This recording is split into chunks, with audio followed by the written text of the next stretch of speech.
How's it going, guys? Back with this week's garage sale finds video. Seems like every week there's like a theme to the stuff I find. Last week was, find all that Nintendo stuff. This week it seems to be sterling silver. So I picked up all this sterling silver this week. I'll show you guys what I picked up. For you ladies, when you mark your jewelry, make sure you mark your jewelry before you leave it for your husband to sell. So all this stuff was individually bagged and there was no price on any of it. So I pulled out all the sterling stuff and I asked the gentleman that was there how much the stuff was, and he said he had no idea. His wife didn't price it. So he said, how about $2 a bag? So I ended up getting all the sterling silver for, I think there's like 8 different pieces in here for a total of $16. So gotta wait on that. 232 grams, that's like 8 ounces of silver for $16. I should say 8 ounces of sterling silver. 92.5% pure on that.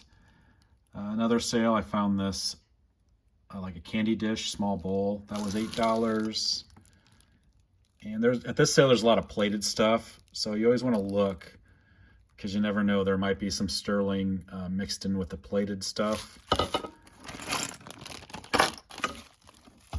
And that bowl weighs 106 grams, so a little over 3 ounces of sterling there. Found some sterling spoons at another sale, and those were only 50 cents a piece. So I'll get a weight on that whole group there. 390 grams, so that's roughly 12 ounces of sterling silver. And then have some weighted stuff. So sterling weighted, those, I think the price tag fell off those. Those were $5 for both of those. I think there's a little over an ounce in total, maybe 2 ounces roughly. These are very thin. Sterling plate over cement. This was another pretty cool piece, this bud vase with this, it's like cut glass. And that is marked sterling. That's a pretty thick piece of sterling there. So that's maybe another couple ounces there. So we're looking at roughly 14 ounces of sterling for $25 or so. So that's roughly a sterling pound this week in silver. So a great find there. Found some watches. This gentleman, I went to his sale last year and he told me he had an Omega watch. He didn't want to sell it. Went back to him this year and I recognized him and I asked him if he still had the Omega, if he wanted to sell it. And he said, sure. So last year he had no intention of selling it, and then this year he decided to sell it. So bought these watches from him, and he kind of pretty much threw in these other watches, a Seiko quartz. He said he wore this all the time. You can tell it's well loved. And then he said this one belonged to his father. So this is, I'm guessing, from the probably 1940s. This Mido Multifort, and this watch was actually running, so it doesn't seem to want to work now. It has the bumper movement, and there it goes. So it has the bumper movement, precursor to the automatic spinning rotor model. I'm guessing from the 1940s. Again, needs a new crystal on it. I saw a similar one in working condition with a better crystal sell for around the $100 range. So a pretty cool find there. Unfortunately, with these watches, they're so small, they almost look like the size of a lady's watch, even though this is a man's watch. Seiko quartz, see-through in. And then this is the watch. The reason I bought the lot, this Omega probably early 60s. And it's not marked anywhere on the back. I did take it apart, and it's actually 14 karat gold filled. So I tend to find like one Omega a year, and going on to the third week of the garage sale season, I found my Omega. Hopefully I'll find another one this year.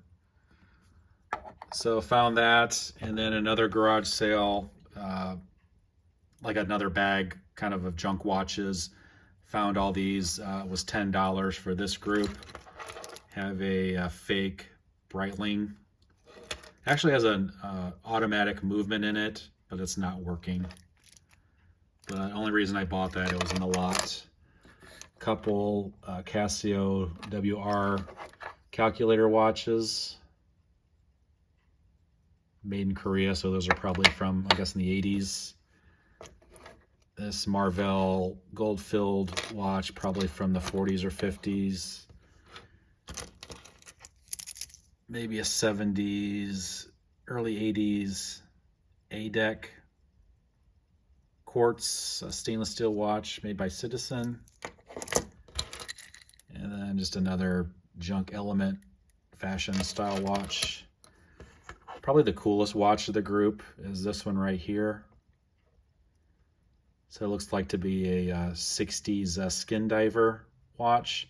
It's missing the bezel on it, but you can see it actually is running. So I love when I find these skin divers from the 60s and 70s. The name on the watch is wore off, but I could actually read it. It's Carlisle, and it's a 21 jewel. So a pretty cool find there. That group of watches, those probably two are probably the best of the group. And then I found this at a garage sale this week.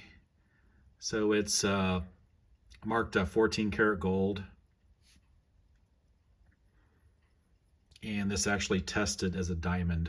So not sure if it's a natural diamond or lab created diamond, but a nice pear-shaped pink diamond, and the ones on the side also tested diamond. And that was an amazing find. That was only $10 for that. So 14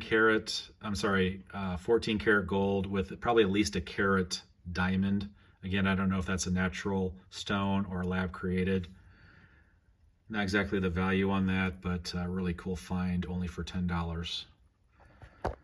So I want to thank you guys for watching again. There's the loot this week. I want to thank you guys for watching again, and I'll see you next time.